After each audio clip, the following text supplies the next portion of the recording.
It's me Isha और आज हम लोग स्टार्ट करने वाले हैं क्लास 8 के मैथ्स का chapter number 11 which is menstruation.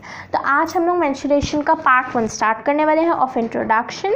तो मेंस्ट्रुएशन हमने क्लास 7th में भी किया है ना, एंड क्लास 6th में भी पढ़ा है। ओके, सो मेंस्ट्रुएशन मतलब जैसे कि एरिया पेरीमीटर्स के होता है ना, पेरीमीटर और एरिया का जो चैप्टर होता है उसी को हम यहाँ पे मेंस्ट्रुएशन बोल रहे हैं। ओके, सो क्लास 7th में एंड 6th में हमने ऑलमोस्ट डिस्कस कर लिया था कुछ 3 मेन एरिया पेरीमीटर के, मतलब लाइक 3 से 4 एरिया पेरीमीटर ऑफ कुछ शेप्स डिस्कस कर लिए। तो मैंने यहाँ पे लिख दिया है square, rectangle, triangle and parallelogram. तो ये सब हमने क्लास 7th में डिस्कस कर लिया है। अब स्क्वायर का एरिया क्या होता है मैंने यहाँ पे सब कुछ लिख दिया, हम इसको रिवाइज कर लेते हैं। लेट्स सपोज हम इसको रिवीजन टाइम मान लेते हैं, ठीक है। सो अभी हमारे रिवीजन टाइम में फर्स्ट क्या है, स्क्वायर। तो स्क्वायर का एरिया क्या होता है, side square. Side square means s into S, मतलब अगर मान लो ये क्या है 4 है तो ये भी 4 होगा, तो इन दोनों का अगर हम इंटू कर देंगे तो एरिया आ जाएगा। अब पेरीमीटर क्या होता है स्क्वायर का, 4 इंटू साइड, इसका मतलब जो साइड गिवन है तो उसका इंटू 4 कर देंगे तो हमारे पास आ जाएगा पेरीमीटर ऑफ स्क्वायर, कोई भी स्क्वायर हो। Okay, so next is a rectangle. अब रेक्टेंगल का एरिया क्या होता है, रेक्टेंगल का एरिया होता है L into B. Okay, length into breadth, and then perimeter क्या होता है 2 इंटू एल प्लस बी, इसका मतलब 2 into bracket length plus breadth. Okay, so ये भी हमने पढ़ रखा है। अब यहाँ पे हमारे पास आता है ट्रायंगल एंड पैरेललोग्राम। इसे हम अच्छे से समझते हैं, ये भी हमने पढ़ रखा है लेकिन फिर भी ये थोड़े मेन है ना, अलग टाइप के। अब जो ट्रायंगल होता है उसका जो एरिया होता है उसको हम कैसे निकालते हैं, उसका फॉर्मूला होता है half into base into height. क्या, half into B into H, और we can say like base into height. इसका मतलब अगर यहाँ से आपको गिवन है, देखो यहाँ से आपको एक परपेंडिकुलर गिवन होगा, ज़रूरी नहीं इसी पॉइंट से, किसी भी पॉइंट से, इस पॉइंट से भी आपको एक परपेंडिकुलर दिया जा सकता है, तो ये उसका हाइट बन जाता है। एंड जिस परपेंडिकुलर पे, मतलब जिस लाइन पे ये परपेंडिकुलर गिरता है, मान लो इस लाइन पे ये वाला परपेंडिकुलर गिरा है तो ये क्या बन जाता है उसका बेस, और ये जो लाइन का ये जो लेंथ होता है ये हमारा हाइट बन जाता है। ओके, सो यहाँ पे हम लोग इसी टाइप से इसका एरिया फाउंड कर लेंगे अगर हमें ये दोनों चीज़ें गिवन है। देन पेरीमीटर क्या होता है एक ट्रायंगल का, पेरीमीटर होता है ऐड ऑल साइड्स, उसके जितने भी साइड्स होते हैं उन सबको अगर हम ऐड करेंगे तो हमारे पास आ जाएगा ट्रायंगल का perimeter. Okay, so next one is parallelogram. अब जो पैरेललोग्राम का एरिया होता है वो क्या होता है b इंटू एच। अब ये जो b इंटू एच क्या होता है, ब्रेथ हमारा जो होता है ना बेस इंटू हाइट, ठीक है। अब ये जो बेस इंटू हाइट होता है ये कौन सा हाइट होगा और कौन सा बेस होगा। अब यहाँ पे देखो, लेट्स सपोज ये हमारे पास क्या है, एक परपेंडिकुलर यहाँ से गिर रहा है। अब ये जो परपेंडिकुलर है ये क्या बन जाएगा हमारा हाइट, एंड जिस लाइन पे गिर रहा है ये इसका बेस बन जाएगा, ठीक है। सो अगर हमें ये दोनों चीज़ें गिवन है तो हम इसका एरिया फाइंड आउट कर लेंगे। एंड देन पेरीमीटर के लिए भी आपको क्या करना है, ऐड ऑल साइड्स, ठीक है।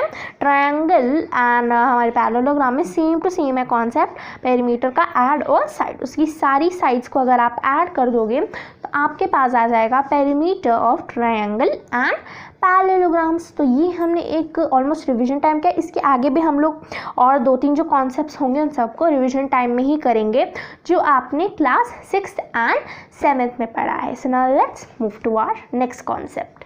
सो our next topic is also about revision time अभी हम लोग कर रहे हैं, ठीक है। सो इस रिविजन टाइम में अभी हमारे पास और 3 कॉन्सेप्ट्स हैं, that is about circles, semi circles and trapezium. So trapezium किन के कुछ जो स्कूल्स होते हैं उनमें पढ़ा दिया जाता है लेकिन कुछ स्कूल्स होते हैं उनमें नहीं पढ़ाया जाता है, इसलिए मैंने इसको भी रिविजन टाइम में ही ले लिया है। अब circle, semi circle and trapezium को हम लोग अच्छे से समझ रहे हैं कि उनके एरिया पेरीमीटर का फॉर्मूला क्या होता है, ठीक है। सो जो सर्कल होता है, पहली चीज़ सर्कल के जो छोटे छोटे कॉन्सेप्ट्स होते हैं उन्हें हम समझते हैं।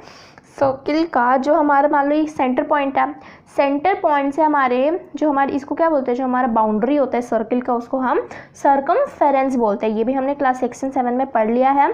सर्कल की जो बाउंड्री होता है उसे हम सर्कमफेरेंस बोलते हैं। ऐसी लाइन जो सर्कल के मिडिल पॉइंट से लेकर उसके सर्कमफ्रेंस को टच करे उसे हम क्या बोलते हैं, रेडियस बोलते हैं। एंड ऐसी लाइन जो दोनों तरफ से सर्कमफ्रेंस को टच करे उसे हम क्या बोलते हैं, डायामीटर बोलते हैं।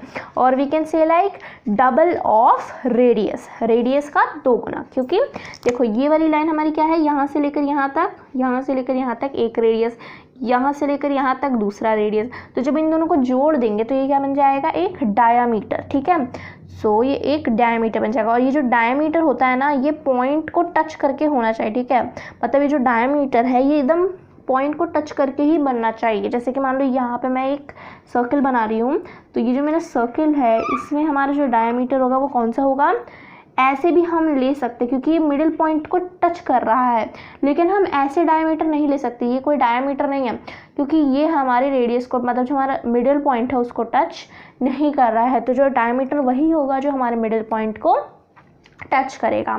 ये हमने कुछ छोटे छोटे कॉन्सेप्ट्स देख लिए। अब एक और सर्कल में एक और बेसिक्स का कॉन्सेप्ट है कि जो हम लोग पाई लिखते हैं ना, जिसका सिंबल इस टाइप का होता है, इसको हम, इसका मतलब लाइक वैल्यू क्या होता है, इसका वैल्यू होता है 22/7 और 3.14। ओके, 3.14 इसका डेसिमल वाला अप्रॉक्सीमेट वैल्यू है एंड 22/7 भी इसका अप्रॉक्सीमेट है, लेकिन ये क्या है, फ्रैक्शन में है। ओके, एंड ज़्यादातर आप कोशिश करो ना हर जगह 22/7 यूज़ करो, बिकॉज अगर आप 3.14 यूज़ करोगे ना आप ज़्यादा कन्फ्यूज होगे अपने क्वेश्चंस में एंड ये ज़्यादा ईजी भी नहीं हो रह पाएगा आपके लिए। ठीक है, क्योंकि वो पॉइंट में आपके आंसर आने लगेंगे एंड आप भी कन्फ्यूज हो जाओगे कि जो आंसर है मेरा सही है कि नहीं है। ठीक है, ये दोनों वैल्यूज़ होता है, आप कुछ भी अपनी मर्जी से यूज़ कर सकते हो, बट आई सजेस्ट कि आप 22/7 यूज़ करो।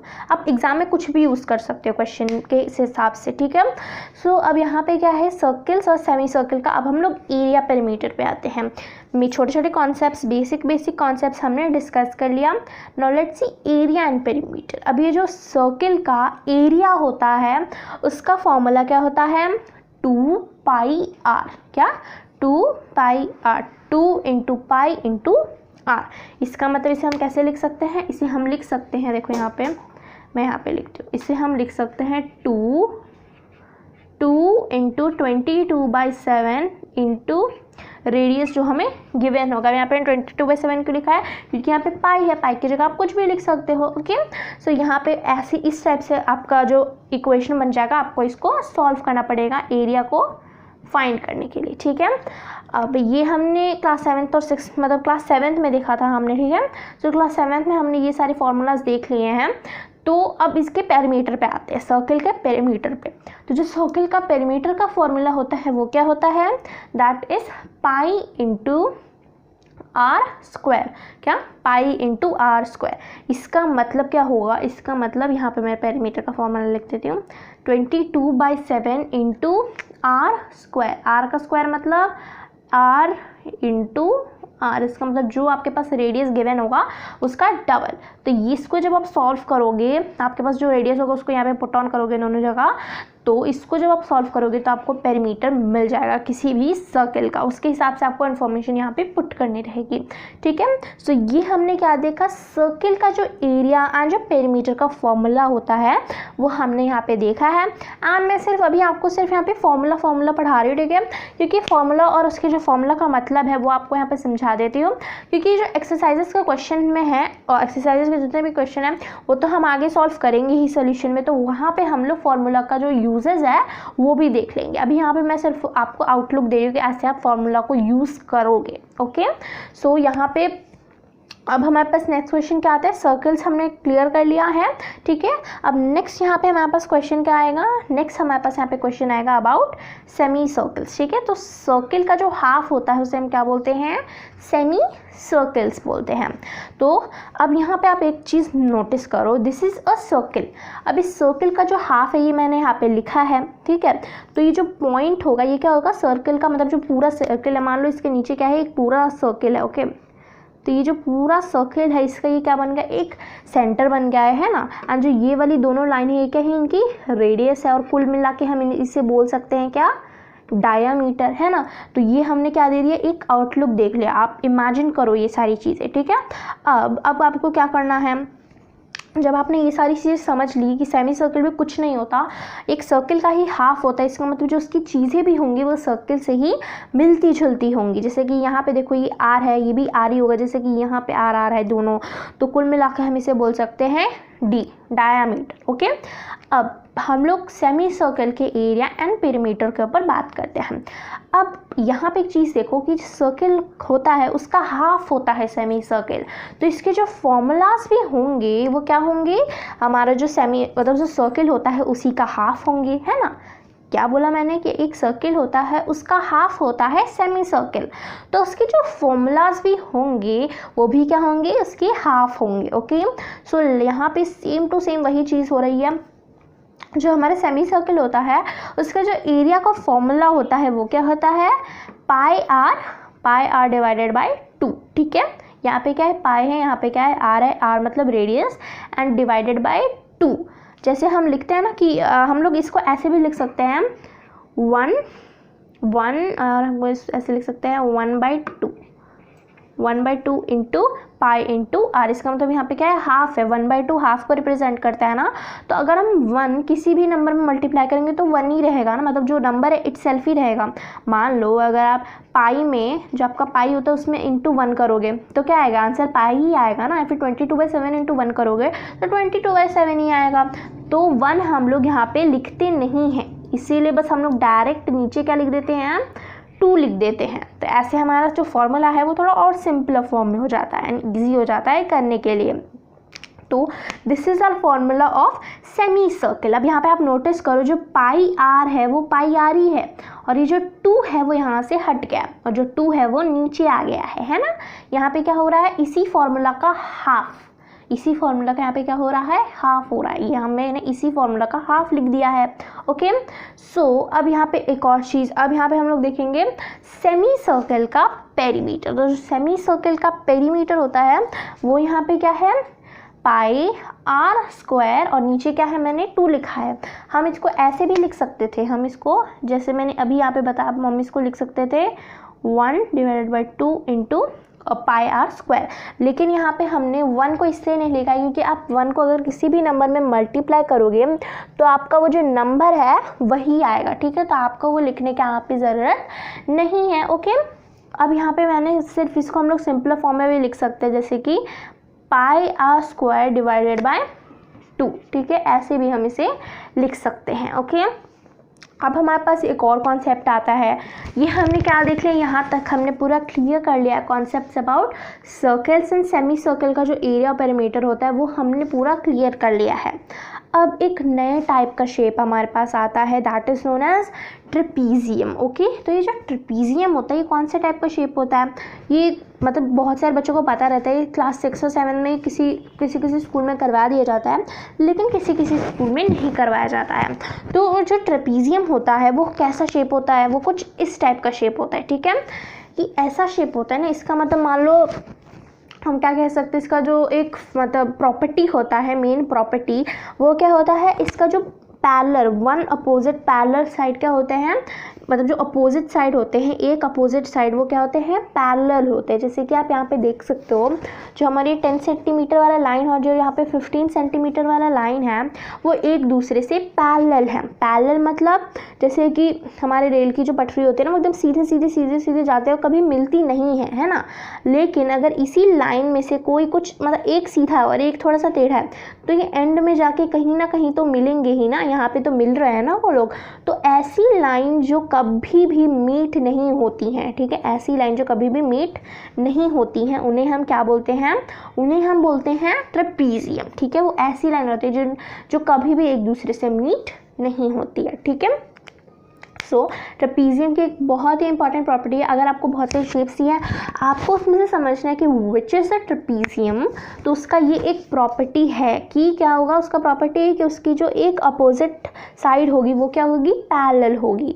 सिर्फ यही वाली साइड पैरेलल होगी। अगर आप इन दोनों साइड को देखो, ये और ये वाली साइड, ये पैरेलल नहीं होगी। क्यों नहीं होगी, क्योंकि अगर हम इन दोनों साइड को देखो, अगर हम आगे जाके इन दोनों साइड को एक्सटेंड कर दें तो ये एक जगह पे जाके क्या हो जाएंगी, मीट हो जाएंगी। ओके, देखो यहाँ पे पॉइंट मीट हो जाएंगे अगर हम इन दोनों लाइन को एक्सटेंड कर दें, तो ये दोनों क्या होंगे, पैरेलल नहीं होंगे। ओके, अब यहाँ पे हम लोग इसके एरिया एंड पेरीमीटर के ऊपर बात करते हैं। तो यहाँ पे हमने ट्रेपीजियम देख लिया कि क्या होता है, उसके बारे में कुछ प्रॉपर्टीज़ देख ली। तो अब हम लोग देखते हैं इसका एरिया एंड पेरीमीटर। तो जो ट्रेपीजियम होता है उसका जो एरिया और जो पेरीमीटर होता है वो क्या होता है, फर्स्ट थिंग एरिया होता है उसका h a+b डिवाइडेड बाय 2। अब ये जो h यहाँ पे लिखा है, जो a और b लिखा है वो क्या होता है, अच्छे से समझते हैं। जो a मतलब जो यहाँ पे h लिखा है मैंने, h क्या होता है, h मतलब हाइट, जो आपको यहाँ पे दिख रहा है ना, दिस इज हाइट। ओके, जो मैंने यहाँ पे अभी रेड से किया, this is known as height. Height तो आप लोग को पता ही है। तो इसी क्वेश्चन का मतलब यहाँ पे मैंने जो न्यूमेरिकल्स दिखा, इसी को हम एक बार सॉल्व भी कर लेंगे क्योंकि ये नया शेप है। ओके, तो ये क्या है, h है। तो h मतलब यहाँ पे जो 5 है ना हाइट, इसको हम h बोलेंगे। अभी जो a और ये जो b है ये क्या है, ये जो a और b है ये दोनों क्या है, इसके हमारे जो साइड्स है ना, इसको हम एक को दे सकते हैं, इसको हम एक साइड को हम लिख सकते हैं जैसे कि a लिख सकते हैं एक साइड को। ओके, एंड जो दूसरी साइड है उसको हम b लिख सकते हैं। ओके, सो जो साइड्स होती हैं उन्हें हम a और b बोलते हैं यहाँ पे। ठीक है, साइड्स का नाम है a और b, और h यहाँ पे क्या है, हमारा हाइट है, और divided by 2 as it is रहेगा। ठीक है, divided by 2 as it is रहेगा। अब ये हमने क्या देखा, ट्रेपीजियम का एरिया का फॉर्मूला देखा। अब हम देखते हैं उसकी पेरीमीटर का मतलब पेरीमीटर का जो फॉर्मूला होता है वो क्या होता है। तो पेरीमीटर का इसमें कुछ फॉर्मूला नहीं है। पेरीमीटर मीन्स आप इसके सारे साइड्स हैं उन सबको ऐड कर दीजिए, आपके पास इसका फॉर्मूला मतलब जो आंसर है वो आ जाएगा। अब इस चैप्टर में आप याद रखिए, ये चैप्टर मतलब बहुत ज़्यादा बच्चों को बोरिंग लगता है, बहुत ख़राब लगता है। ठीक है, ये चैप्टर इतना भी ख़राब नहीं, लेकिन ये चैप्टर आपका पूरा बेस है। ठीक है, किस चीज़ का बेस है, इस चैप्टर में एरिया एंड पेरीमीटर और क्यूब और मतलब जो भी चीज़ें होती है ना, हमारे क्यूबॉइड का 3D शेप्स का एरिया पेरीमीटर का पूरा बेस है। इस चैप्टर में आपको इतने सारे फार्मूला मिलेंगे कि आपके 2-3 पेज इन सारे फार्मूला से भर जाएंगे, लेकिन फिर भी आपको डरना नहीं है, आप सारे लर्न कीजिए। ठीक है, सारे एकदम इंटरकनेक्टेड होते हैं और इजी होते हैं, इसीलिए ये चैप्टर आपको ज़्यादा बोरिंग लग सकता है क्योंकि इस चैप्टर में all about area and perimeter ही है। इतनी सारी शेप्स हैं और इन सब के इतने सारे एरिया और पेरीमीटर के फॉर्मूला हैं कि मतलब आपको लगेगा कि बहुत ही बोरिंग चैप्टर है, बंद करो। तो लेकिन आपको अच्छे से समझना होगा और इसको अच्छे से पढ़ना होगा। तो यहाँ पे हमने क्या देखा, ट्रेपीजियम का एरिया एंड पेरीमीटर देख लिया। अब हम यहाँ पे क्या करेंगे, अब हम यहाँ पे जो ट्रेपीजियम है ना उसका हम यहाँ पे जो क्वेश्चन है इसे हम सॉल्व कर लेते हैं। ठीक है, मैंने यहाँ पे न्यूमेरिकल्स में मार्क करके रखे हैं, जैसे कि यहाँ पे मैंने लिखा है 10 सेंटीमीटर, यहाँ पे 15 सेंटीमीटर, तो इसे हम सॉल्व कर लेते हैं। ओके, सो फर्स्ट हम यहाँ पे एरिया सॉल्व करेंगे, पेरीमीटर सॉल्व करने की ज़रूरत नहीं। पेरीमीटर मतलब ऐड ऑल साइड्स है। ठीक है, सारे साइड को ऐड कर दो, आपके पास आंसर आ जाएगा। अब यहाँ पे हम एरिया फाइंड करते हैं। तो एरिया फाइंड करने के लिए पहले यहाँ पे फॉर्मूला लिखा हुआ है, आगे का प्रोसेस अब करते हैं। तो इसका एरिया फाइंड करने के लिए पहले आपको हाइट चाहिए। हाइट क्या है इसकी, 5 सेंटीमीटर। तो हम यहाँ पे ऊपर क्या लिख देंगे, 5 सेंटीमीटर। उसके बाद यहाँ पे क्या किया है, उसके बाद यहाँ पे लिखा हुआ a+b। अब ये जो a और b है ये क्या है, यहाँ पे साइड्स हैं। तो पहला साइड यहाँ पे क्या है, 10 सेंटीमीटर वाला साइड। सेंटीमीटर लिखने की यहाँ पे ज़रूरत नहीं है, वो आप एंड में भी डाल सकते हो। तो 10 सेंटीमीटर एंड प्लस यहाँ पे क्या करना है आपको, दूसरी साइड 15 सेंटीमीटर, और इसको डिवाइडेड बाय आपको 2 कर देना है। मैंने यहाँ पे डिवाइडेड बाय 2 भी कर दिया। अब हम इसे सॉल्व करते हैं। ओके, सो इसे कैसे सॉल्व करेंगे, इससे पहले आपको यहाँ पे लिख दो पेरीमीटर मतलब एरिया, और इसे सॉल्व करते हैं। यहाँ पे आपको पहले ये जो ब्रैकेट है इन सबको क्या करना पड़ेगा, ऐड करना पड़ेगा। ठीक है, तो हम इन ब्रैकेट्स को ऐड कर लेते हैं। ठीक है, तो इन ब्रैकेट्स को जब हम ऐड करेंगे यहाँ पास कितना आंसर आएगा, 25। ओके, तो यहाँ पे क्या हो जाएगा, 5 ब्रैकेट में 25 और नीचे हमारे पास आ जाएगा, या नीचे हमारे पास हो जाएगा 2। अब आपको क्या करना है, अब आप क्या करो, जो हमारे पास 5 है और जहाँ पे 25 है, इन दोनों को आपस में मल्टीप्लाई कर दो। क्यों मल्टीप्लाई करो, क्योंकि ब्रैकेट के बाहर तो कोई साइन नहीं लगा ना, तो ये दोनों मल्टीप्लाई ही होंगे। ओके, सो 5 और 25 को जब हम लोग मल्टीप्लाई करेंगे तो हमारे पास आंसर क्या आएगा, इसे हम लोग करके देखते हैं। देखो 25 to 5, तो इधर हम लोग करेंगे 5 5 जा 25, देन इधर हो जाएगा 5 2 10 11 12 125। तो हम ऊपर क्या लिख देंगे 125 और नीचे क्या लिख देंगे 2 लिख देंगे। अब अगर ये आपसे फर्दर सॉल्व होएगा तो आप इसे फर्दर सॉल्व कर सकते हो, लेकिन हम यहाँ पे इसको फर्दर सॉल्व नहीं करेंगे। लेकिन अगर आपको करना है तो आप इसे डेसिमल में भी कन्वर्ट कर सकते हो, क्योंकि ये 2 के टेबल से जाएगा नहीं, ठीक है ना। 2 के टेबल में 125 नहीं आता है, तो इसके बाद हम इसे डेसिमल फॉर्म में यहाँ पे लिख देंगे, डेसिमल फॉर्म में, एंड वो हमारा क्या हो जाएगा, एरिया हो जाएगा हमारे इस सर्टेन जो फिगर दिया हुआ है ट्रेपीजियम का। ओके, सो ऐसे ही हम फाइंड करते हैं ट्रेपीजियम का एरिया। तो यहीं पे हमारे क्लास 8 के मैथ्स का चैप्टर नंबर 11 मेंसुरेशन का पार्ट 1 ख़त्म होता है। एंड प्लीज़ मेरे चैनल को सब्सक्राइब कर दीजिए, बेल आइकन दबा दीजिए, जिससे आने वाली सारी वीडियो को नोटिफिकेशन आपको जल्द से जल्द मिल जाए। और अगर आपको वीडियो अच्छी लगती है तो इस वीडियो को लाइक कीजिए और अपने फैमिलीज़ और फ्रेंड्स के साथ ये वीडियो शेयर कीजिए। Thank you.